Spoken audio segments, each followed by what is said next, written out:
오늘의 말씀은 예레미야 9장 17절부터 26절까지 말씀입니다. 만군의 여호와께서 이와 같이 말씀하시되 너희는 잘 생각해보고 곡하는 부녀를 불러오며 또 사람을 보내 지혜로운 부녀를 불러오되 그들로 빨리 와서 우리를 위하여 애곡하여 우리의 눈에서 눈물이 떨어지게 하며 우리 눈꺼풀에서 물이 쏟아지게 하라. 이는 시온에서 통곡하는 소리가 들리기를 우리가 아주 망하였구나. 우리가 크게 부끄러움을 당하였구나. 우리가 그 땅을 떠난 것은 그들이 우리 거처를 헐었음이로다 함이로다. 부녀들이여 여호와의 말씀을 들으라. 너희 귀에 그 입의 말씀을 받으라. 너희 딸들에게 애곡하게 하고 각기 이웃에게 슬픈 노래를 가르치라.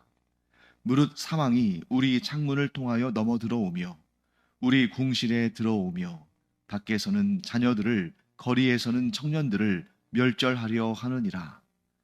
너는 이같이 말하라. 여호와의 말씀에 사람의 시체가 분토같이 들에 떨어질 것이며 추수하는 자의 뒤에 버려져 거두지 못한 곡식단 같이 되리라 하셨느니라. 여호와께서 이와 같이 말씀하시되 지혜로운 자는 그의 지혜를 자랑하지 말라. 용사는 그의 용맹을 자랑하지 말라. 부자는 그의 부함을 자랑하지 말라. 자랑하는 자는 이것으로 자랑할지니 곧 명철하여 나를 아는 것과 나 여호와는 사랑과 정의와 공의를 땅에 행하는 자인 줄 깨닫는 것이라. 나는 이 일을 기뻐하노라. 여호와의 말씀이니라. 여호와의 말씀이니라. 보라, 날이 이르면 할례 받은 자와 할례 받지 못한 자를 내가 다 벌하리니 곧 애굽과 유다와 에돔과 암몬 자손과 모압과 및 광야에 살면서 살적을 깎은 자들에게라. 무릇 모든 민족은 할례를 받지 못하였고 이스라엘은 마음에 할례를 받지 못하였느니라 하셨느니라. 네, 오늘 본문에서 하나님께서는 예레미야에게 이런 명령을 내리시죠. 곡하는 부녀를 불러와라. 그리고 지혜로운 부녀를 불러와라. 자, 왜 하나님께서 예레미야 선지자에게 곡하는 부녀, 즉 우는 여인이죠. 애가를 부르는 여인. 주로 이런 일을 하는 여인들의 특징은 이제 장례식장, 상이 났을 때 거기에 가서 이제 이 장례식의 분위기를 그 슬픈 분위기를 고조시키는 그런 역할을 하는 거죠. 그래서 이렇게 곡을 하는 부녀를 불러와라. 그리고 지혜로운 부녀를 불러와라. 자, 이 곡하는 여성들의 역할은 우리가 방금 전에 말씀 나눈 것처럼 이런 장례식장이랄지 또 이러한 좀 슬픔이 가득한 곳에서 아주 큰 소리로 울어주는 사람. 그래서 그 현장에서의 그 어떤 슬픔의 감정이 극대화되도록 하는 그런 역할을 합니다. 자, 그렇다면 이 지혜로운 부녀의 역할은 무엇일까? 그에 대해서는 이제 18절 말씀, 또 19절 말씀, 20절 말씀 계속 이제 그 내용이 등장하는데요. 자, 20절 말씀을 보시면 이런 말씀이 나옵니다. 부녀들이여 여호와의 말씀을 들으라. 너희 귀에 그 입의 말씀을 받으라. 너희 딸들에게 애곡하게 하고 각기 이웃에게 슬픈 노래를 가르치라. 자, 지금 이 지혜로운 여인들이 할 일은 뭐냐면 이스라엘 사람들에게 울게 하고, 즉 애곡하게 하고, 울게 하고 또 슬픈 노래를 가르쳐서 그 노래를 부르게 하라 하는 겁니다. 자, 그래서 이 지혜로운 여인들은 어떤 여인들이냐면 때에 맞는, 즉 상황에 맞는 일을 하고 그 일을 하도록 가르치고 이끄는 사람이라고 볼 수 있습니다. 자, 이러한 내용, 즉 애가를 부르는 여인들, 곡하는 여인들, 또 애가를 부르도록 분위기를 조성하고 그들에게 그 슬픈 노래를 가르치는 여인들, 이런 여인들은 무엇을 상징하냐면 아주 좁게는 이스라엘의 선지자들을 가리키는 것이고 넓게는 이스라엘 백성들 가운데에 깨어있는 자들을 가리키는 것입니다. 자, 지금 이스라엘의 문제가 뭡니까? 슬퍼하고 애통해 해야 하는데 슬퍼하고 애통한 사람들이 없고 그렇게 해야 한다고 나서서 먼저 옷을 찢고 죄를 뒤집어 쓰고 하나님 앞에 엎드려서 회개하는 사람도 없고 그렇게 해야 한다고 가르치는 사람도 없는 것이 현실인 것이죠. 그래서 우리가 여기에서 뭘 알게 되냐면 시대의 상황을 정확히 간파하고 그때 해야 할 일을 하는 사람이 바로 지혜로운 사람이다 하는 것입니다. 자, 지금 여기 이 비유의 말씀에서 곡하는 여인, 지혜로운 여인. 자, 이 여인들이 대표하는 것은 뭐냐면 그들은 슬퍼할 때 슬퍼하고 다른 이들도 슬퍼하도록 그 분위기를 조성하고 가르치는 사람들이에요. 자, 고대 사회에서 왜 이런 애곡하는 여인, 슬퍼하는 여인, 곡하는 여인이 왜 필요했을까? 그 여인들이 그 분위기를 굉장히 살려주는 거예요. 물론 이제 장례식장에서 장례식의 분위기를 살린다는 것은 좀 어려운 일입니다만, 자, 예를 한번 들어보죠. 장례식장인데 거기에서 막 웃고 떠들고 노래하고 춤추고 이런다면 경우에 합당하지 않은 것 아닙니까? 그런데 어떤 사람이 왔는데 지금 뭐 사람들이 지금 그 감정을, 그 슬프고 애통한 감정을 어떻게 표현할지 몰라서 이렇게 해야 되나 저렇게 해야 되나, 또 괜히 내가 울었다가 또 사람들에게 또 눈총을 받는 거 아닌가, 혹은 내가 여기서 위로한답시고 웃었다가 또 눈치 없다는 소리 듣는 거 아닌가, 뭐 이렇게 망설일 수 있거든요. 그런데 그때 정말 누군가가 와서 정말 슬프게 애통해하며 운다면 그 주변에 있는 사람들이 이제 그 분위기에, 아, 이 자리는 울어야 되는 자리구나 하면서 울면서 그 장례식의 분위기가 그 분위기에 맞게끔 흘러가겠죠. 또 슬픈 노래를 가르치는 것. 자, 여러분, 이 고대 시대에서는 정규적인 학교에서 무엇인가를 체계적으로 배우는 그런 교육이 이루어지지 않았죠. 그래서 고대 사회에서의 교육은 사람에서 사람으로 전달되고 전승되는 것입니다.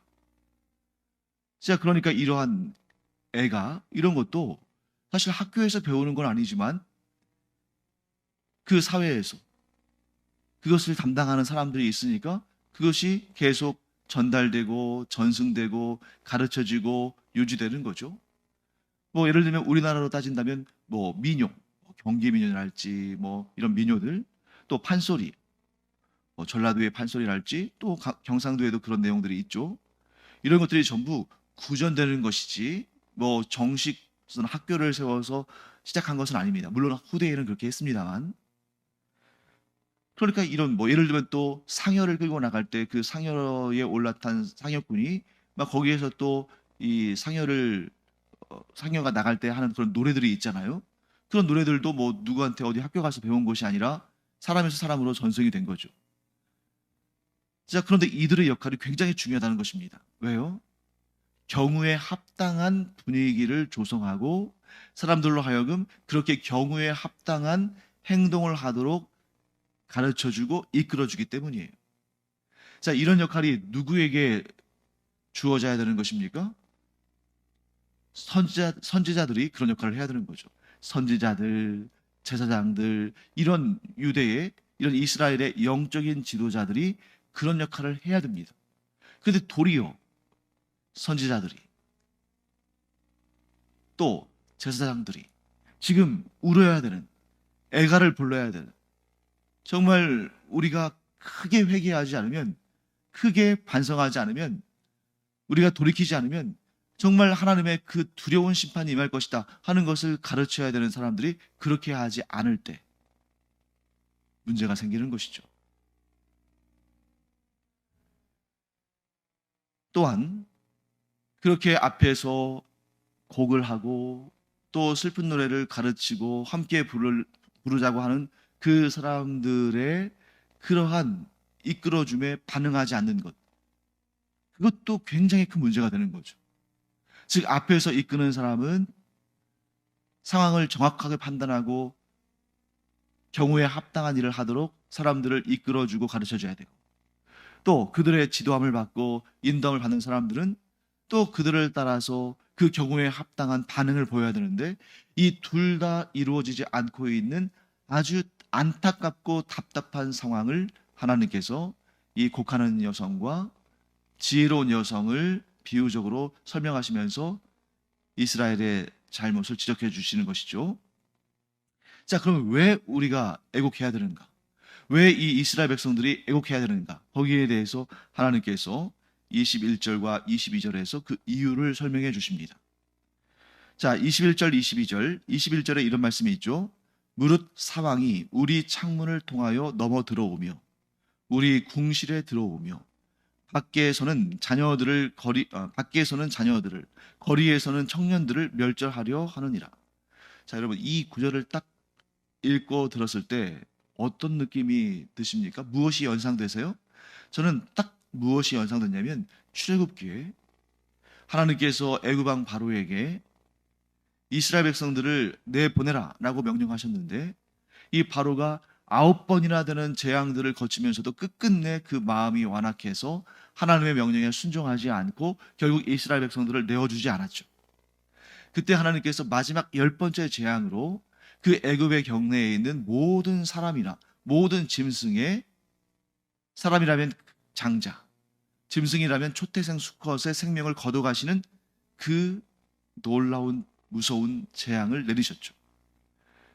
그때에 하나님께서 하나님을 믿는 자들에게는 살 길을 열어주셨습니다. 그것이 이제 유월절의 기원이 됐죠.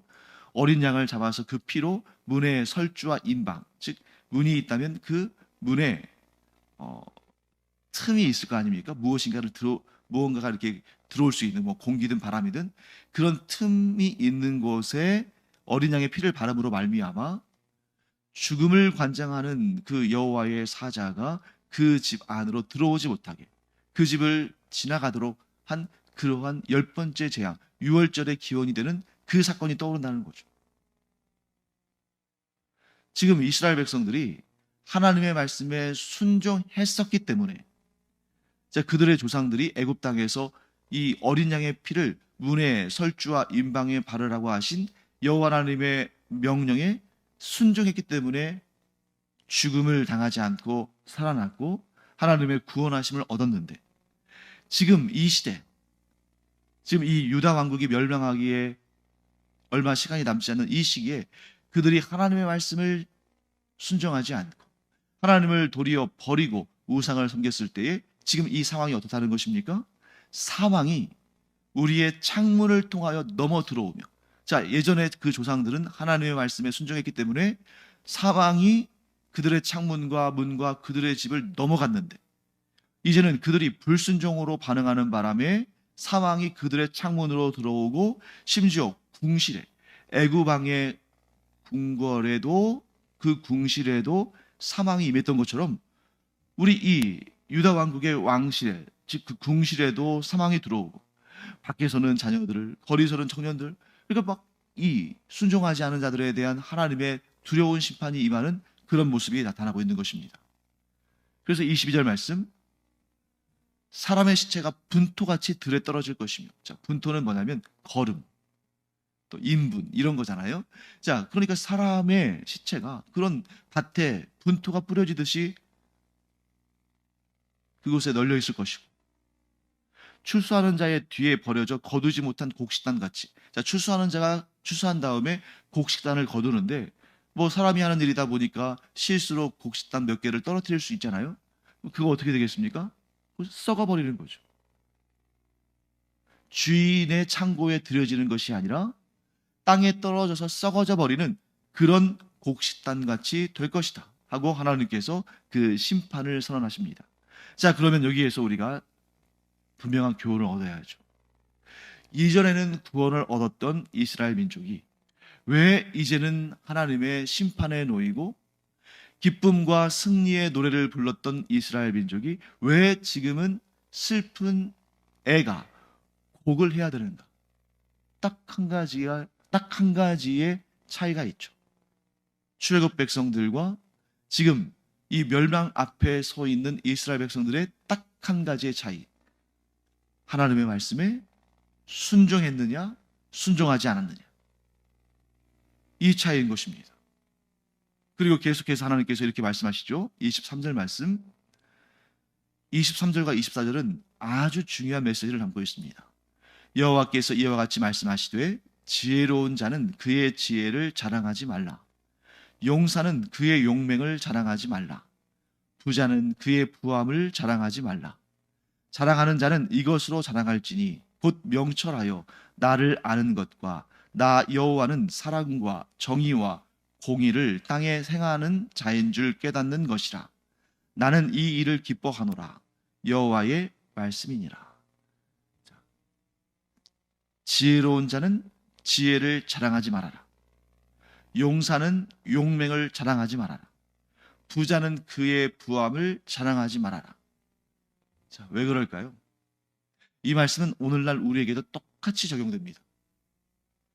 우리가 부유하다고 해서 부를 자랑해서는 안 되고, 또 우리가 힘이 있다고 해서 그 힘을 자랑해서 안 되고, 또 우리가 예를 들면 지혜가 있다고 해서 지혜를 자랑해서 안 되고. 왜 이런 말씀하실까요?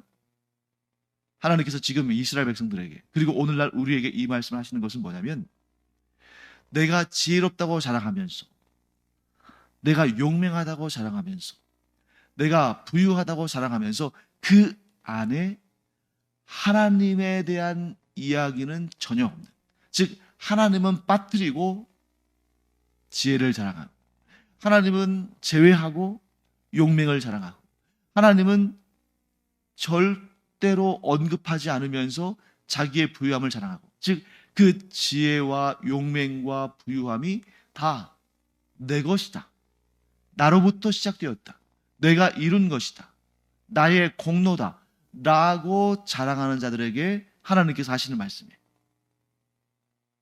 신약성경에서 바울은 똑같이 이렇게 말합니다. 나는 자랑할 것이 없다. 그런데 만일 내가 자랑한다면 나는 오직 주 안에서 자랑한다. 나는 오직 나를 구원하신 주님만을 자랑한다. 나는 오직 나를 택하시고 나를 이와 같이 하나님의 일꾼으로 삼으신 하나님만을 자랑한다. 이것이 바로 바울의 고백이고, 오늘 하나님께서 예레미야 선지자를 통해서 이스라엘 백성들에게, 그리고 우리에게 주시는 아주 중요한 교훈입니다. 우리는 하나님 없이 하나님을 빠뜨리고 하나님을 제외시키고 자랑할 거면 그 자랑은 하지 않는 것이 좋다. 그러면 우리는 우리의 삶에서 자랑을 전혀 안 하며 사는 것이 나을까요? 물론 그것이 어느 정도 좀 우리를 보호하는 장치는 될 수 있겠죠. 그런데 가장 좋은 것은 뭐냐면 주 안에서 자랑하는 것, 하나님을 자랑하는 것, 나에게 이 지혜를 주신 하나님께 영광 올려드리는 것. 그래서 간혹 가다 보면 이제 우리 그리스도인들에게 요구되는 가장 중요한 덕목 가운데 하나가 겸손 아닙니까? 나를 드러내지 않고 겸양하는, 겸손하는 그런 것인데, 그러다 보니까 좀 이게 너무 지나쳐서 이제 뭐 교회 안에서 누가 어떤 좋은 성과를 보였거나 참 또 아름답게 섬기거나 또 귀한 결과를 가져왔거나 그러면 우리가 또 칭찬하는 걸 좋아하는 사람들이니까, 우리 그리스도인들은 칭찬을 하는 사람들이잖아요. 그래서 칭찬하고 박수 치고 막 격려하고 응원하고 그러면 한사코 그것을 거절하는 분들이 계셔요. 또 그 속에는 어떤 마음이 있겠습니까? 자기를 칭찬하고 자기에게 막 격려하고 박수 주고 하는 것이 싫다기보다는 그거를 너무 좋아하고 기뻐하고 막 고마워하고 반응하고 그러면 겸손하지 못한 사람이 될까 봐, 때로는 겸손하지 못한 사람으로 비칠까 봐, 혹은 조금 더 성숙한 분들은 내가 이런 것을 즐기고 내가 이런 것들을 막 바라고 원하고 하다가 내가 혹여라도 교만한 자가 될까 봐 두려워서 이럴 수 있습니다. 자, 그러다 보니까 막 칭찬하면은 막 칭찬 못하게 하고, 또 누가 막 이렇게 격려하고 그러면은 막 아니라고 막 그러고, 그러면 근데 그때 이제 자기 자신은 그것이 이제 교만한 생각으로 이어지지 않으니까 좀 유익할 수는 있습니다만, 그렇게 축복하고 축하하고 격려하고 응원하는 사람은 좀 머쓱해지는 거죠. 내가 좋은 마음으로 격려하고 축하하고 막 이렇게 칭찬하고 했는데 막 손살을 치면서 막 정색하면서 아니라고 막 그러면 이 무한해지는 거잖아요. 그래서 우리 이렇게 하기 바랍니다. 나의 가족이든 뭐 성도들이든 뭐 잘하는 게 있으면 또 좋은 결과를 가져왔으면 정말 온 마음으로 전심으로 진정으로 축하해주고 축복해주고 격려해주고 응원해주기 바랍니다. 다음에 두 번째, 그 축하와 격려와 칭찬과 응원을 받는 사람의 입장에서는 이게 또 내가 이런 영광을 받았다가 또 교만해지면 어떨까 어떠나 하고 그런 뭐 염려를 할 수 있죠. 그때 즉각적으로 어떻게 합니까? 하나님의 은혜입니다. 정말 하나님께서 저에게 지혜 주시고 저에게 용기를 주시고 저에게 힘을 주시고 저에게 이렇게 물질적인 풍성함을 주셔서 제가 참 부족하고 연약한 사람입니다만 하나님의 은혜 가운데 이런 일을 하게 됐습니다. 참 하나님의 은혜입니다 하고 이 칭찬하는 사람이나 칭찬을 받는 사람이나 함께 하나님께 영광 올려드리고 감사하고 기뻐하는 그런 우리가 되기를 간절히 축원합니다. 그래서 우리가 어떤 문제가 있을 때는 또 함께 슬퍼하고 함께 돌이키고 함께 회개하고 하나님께서 행하신 놀라운 일들을 경험할 때는 또 함께 기뻐하고 함께 축복하고 함께 격려하고 함께 칭찬하고. 자, 오늘 본문의 말씀에 따른다면 우리가 경우에 합당한 생각과 판단과 말과 행동을 하며 또 우리가 잘못할 때는 즉각적으로 하나님께 돌이키고 하나님께로 돌아서며 또한 우리가 잘한 일, 좋은 결과, 기쁜 일이 있으면 절대로 하나님을 빠뜨리지 말고 그 축복과 칭찬과 격려와 응원 속에 하나님께서 주님이 되시도록 내가 주인이 아니라 하나님께서 먼저 그 찬양과 영광과 감사와 기쁨을 받으시도록 하나님께 올려드리고 우리는 하나님 안에서 우리 주 예수 그리스도 안에서 그것을 함께 기뻐하는 그런 우리가 되기를 바랍니다. 그래서 우리 그리스도인, 그리스도를 내세우는 우리들은 아무리 칭찬해도 교만해지지 않는, 아무리 격려하고 축복하고 응원해도 그것이 시험에 빠지지 않는 그런 아름다운 공동체를 이루는 우리가 되기를 간절히 축원합니다. 기도하겠습니다. 하나님, 이스라엘 백성들이 경우에 합당한 생각을 하지 못했기 때문에 그들이 울어야 할 때 울지 않고 웃고 즐기고 기뻐했습니다. 하나님, 저희는 울어야 할 때는 울고 기뻐할 때는 기뻐하는 그러한 지혜로운 하나님 사람들 되게 하여 주시옵소서. 또한 우리가 우리를 스스로를 자랑하는 것이 아니라 우리 안에서 위대한 역사를 이루신 하나님을 자랑하며 하나님을 기뻐하며 함께 하나님을 찬양하며 그러므로 주 안에서 함께 기뻐하는 저희들 되게 하여 주시옵소서. 감사드리며 예수님의 이름으로 축복하며 기도합니다. 아멘. 기도하는 시간입니다. 우리 기도에 오늘 두 가지 기도 제목이 나왔죠. 하나는 우리가 경우에 합당한 생각과 판단을 하는 자. 그래서 슬퍼할 때는 슬퍼하고 기뻐할 때는 기뻐하는 그런 우리가 되기를 기도하기 바랍니다. 그리고 두 번째, 우리의 모든 자랑에서 하나님께서 주인이 되시기를. 나는 하나님께서 행하신 놀라운 일들을 바라보며 기뻐하며 또 우리가 함께 기뻐하고 함께 칭찬하고 함께 즐거워하는 주 안에서 함께 즐거워하는 우리가 되기를 또 기도하기 바랍니다. 기도하겠습니다.